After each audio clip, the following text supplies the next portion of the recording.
Hey everyone, welcome back to another video. It is officially patch notes day today, which means there's a whole bunch of nerfs and buffs we need to talk about. But before we go over the patch notes, I think we should talk about the champions that didn't get a nerf that I think should have. I personally think that the 4 champions that should have been nerfed this patch are Lulu, Orianna, Olaf, and of course Alistar. Now, I think you guys will all agree with me here that Orianna is completely smurfing mid right now. And playing against Alistar is so difficult. And of course, we cannot leave out the fact that Lulu right now is one of the most OP support in the game. Especially once you take into consideration that there's so many carries that work so well with Lulu, like Jinx. And I definitely think we should have seen a bit of a nerf there. And of course, Olaf is just so strong right now. There is really nothing you can do once Olaf gets ahead in a game. So I personally think we should have seen these 4 champions nerfed one way or another. But with that being said, let's get straight into the patch notes. Now I'm gonna skip over the section where they discuss the new champions,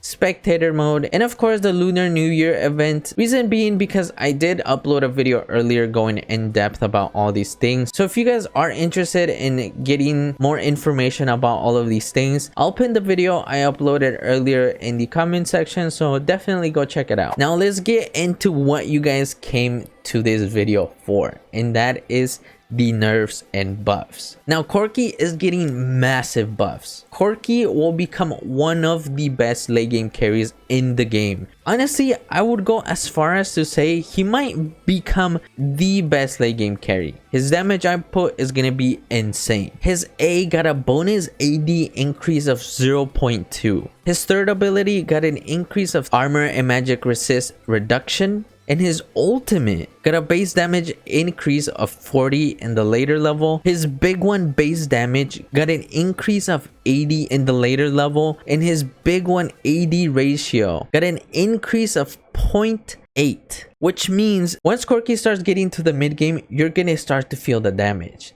And if he gets fed early on, you're kind of screwed late game. Like I said, Corki will be one of the top picks and one of the best carries in the game in patch 2.1. Now the next champion that got a buff is Jarvan. He got an AD per level increase. His passive Martial Condense now deals 20 minimum damage, and his Dragon Strike to the Mission standard dash combo hitbox size was increased by 0.5, which means that now hitting that combo won't feel as funky because it did feel a little weird. And his ultimate Cataclysm now has a fixed dash speed of 0.25. Overall, these buffs are gonna make Jarvan a viable pick, but not necessarily OP.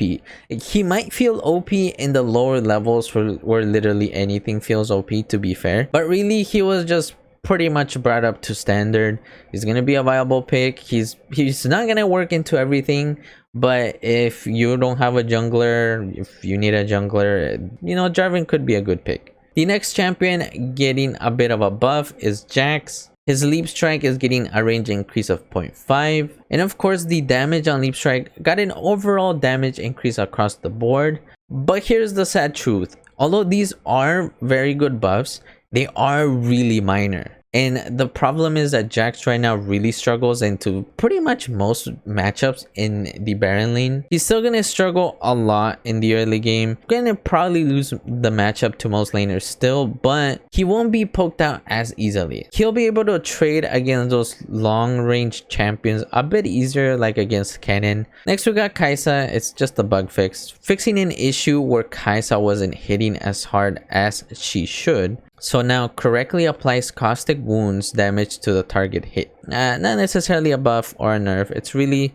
or actually this will slightly be a buff. It's sort of just a bug fix, but yeah, this slightly buffs her. It's really nothing too crazy. Fix or no fix, it really wouldn't make much of a difference. And now we got the man of the night, which is Kennen. He's completely being knocked out of the park, but not fully. And here's what I mean. His base AD is getting a nerf of 6.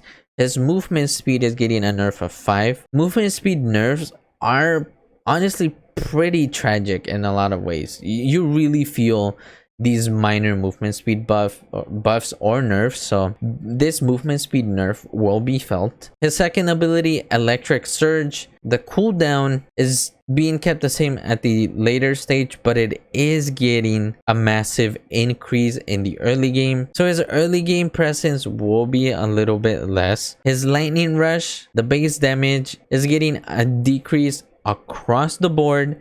The AP ratio is getting a decrease of 0.1, and then his ultimate, which was the thing that made Kennen really nasty, is getting a base damage nerf across the board, and at the later stages it's gonna be even weaker. It's 15 less damage. And of course his AP ratio from 0.2 to 0.15.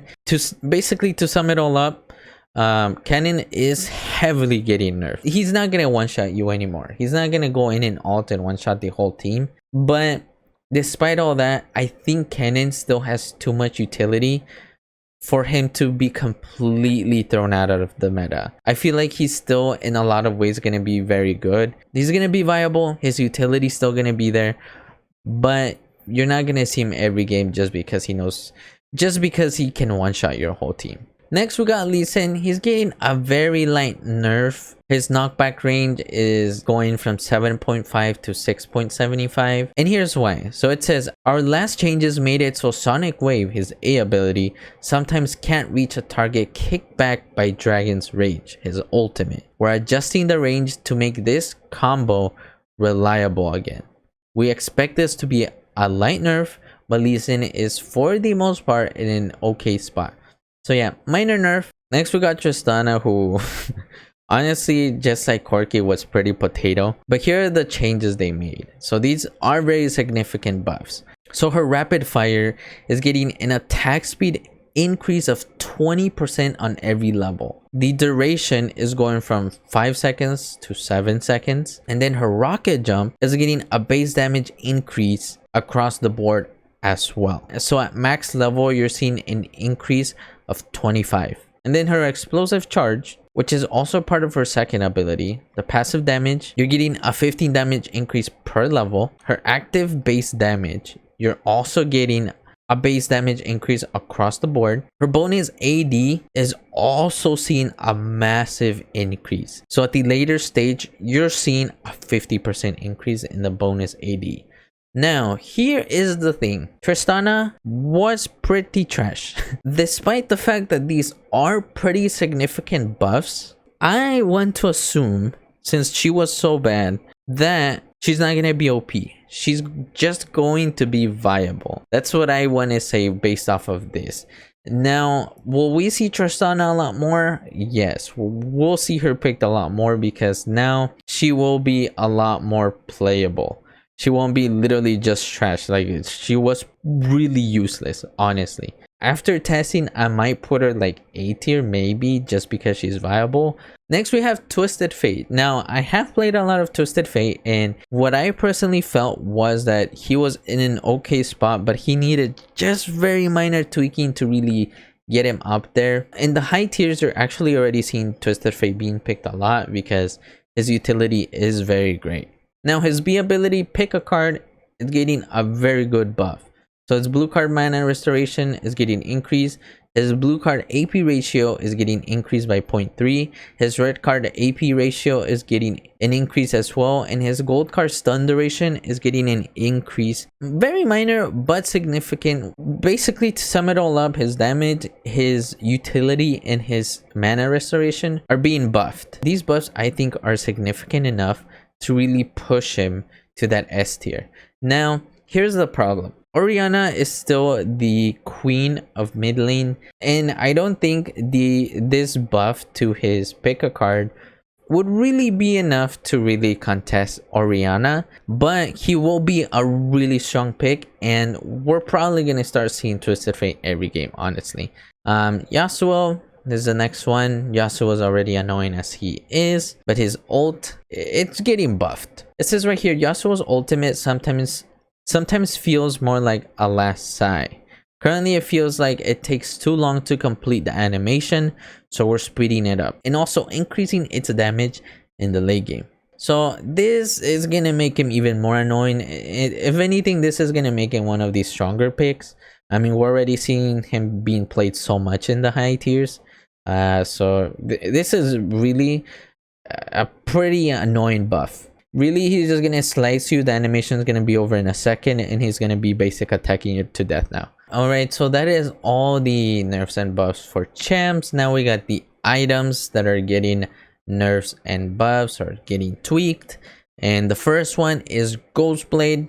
Attacks convert momentum into bonus magic damage on hit. That has been removed. Attacks will still remove all momentum stacks. Spectral haste unchanged. Honestly, I want to say this is gonna make Ghostblade pretty kind of bad, honestly. I think this is gonna be an indirect nerf to champions that get Ghostblade as the first item. So like Jhin, you're gonna see a bit of a nerf to Jhin because of these changes. So what we might see, I think, is like maybe slight changes to build paths in regards to the first item. Now, yeah, you can still use it, of course, but it's just not gonna be as good and as strong as it currently is. I mean, at the top they said is offering too much as a single item. It needs to be trimmed down a bit to have a clearer and weaker purpose. We're reworking the momentum passive to only stack momentum speed at a baseline instead of also converting momentum into magic damage. Then we got Dead Man's Plate. So attacks convert momentum into bonus magic damage on hit. This has been removed. Attacks will still remove all momentum stacks. At the top it says, since our goal is not to nerf Dead Man's Plate, we will be adding the momentum to magic damage conversion onto Dead Man's Plate crushing blow passive. Yeah, Ghostblade, F in the chat. Dead Man's Plate, still good. And then we have a few slight changes to enchants. So redeeming enchant and locket enchant. At the top it says stacking the effects of the redemption or locket enchants should come at a cost similar to multiple heals. Or adding some restrictions to preserve active enchant diversity. So redeeming enchant, new, redemption heal effect is reduced by 50% if the target has been affected by another redemption in the last 20 seconds. Locket enchant, locket shield effect is reduced by 50% if the target has been affected by another locket in the last 20 seconds. Here's what this means. Only support should be getting this item. That's really what that means. Or at least every single player in the game shouldn't have one. So if you pop redeeming enchant right now, and your teammate pops one 2 seconds later, that heal is going to be 50% as effective as the first. If anything, we're probably just going to start seeing supports getting this item. I think that was the idea behind this. Like these are utility items that mainly a support or like a top laner or like a mid laner should be getting, but not necessarily everyone on the team. And then slight tweaks to the gameplay. Ping display added the ability to see your exact latency in game. That's good. Portrait lock, by popular demand, added the ability to choose the order in which enemies appear when using portrait lock. Oh, I like that. In-game chat. The in-game chat settings have been updated. All team off is now all team party. The new party setting allows for pre-made party chat while hiding chat from the other team members. Added an indicator around summoner spell buttons showing exactly how long spell casts like barrier and ghost will be active. That's nice. Smite indicator added a visual indicator to indicate reduced gold from minions if using the smite summoner spell. And then gameplay changes. Hand of Baron. We felt that the Hand of Baron buff on empowered minions felt unfair to opponents and was misleading. So we're taking some power away from them when you've long since peaced out. When champions with the Hand of Baron buff leave vicinity, buff linger duration reduced from 10 to 5 seconds. So basically when you go near a minion, it empowers it if you have the buff. And if you literally just walk away, the minions will still push and destroy the enemy lane or the tower because they're going to be buffed for a very long time. And of course, you can't tell if the enemy's still there because the minions are still buffed. So overall, this brings everything in tune, and it's not anything to worry about. And then further below it says the Rift Scuttler now spawns similarly to League PC. At the start of the game, 2 will spawn, 1 on each side of the map. Then 1 on either side is randomly spawned thereafter. And then below we have other, I won't really go over this. It's not really something that will like affect the game in any way. So yeah, I'm gonna pause here. You guys can read through it. But hey, thank you guys so much for watching. What do you guys think of these nerfs and buffs? Definitely, I think the nerfs and buffs to keep an eye out on are Corki, Tristana, and of course Kennen. With Tristana, I'll do a little bit of testing to see where she really lands. Corki, I'm probably gonna get really good content because he's gonna be OP. And of course, I want to see what playing Kennen feels like now with all these nerfs. So what do you guys think? Was your favorite champion buffed, nerfed? Does it remain untouched is the question.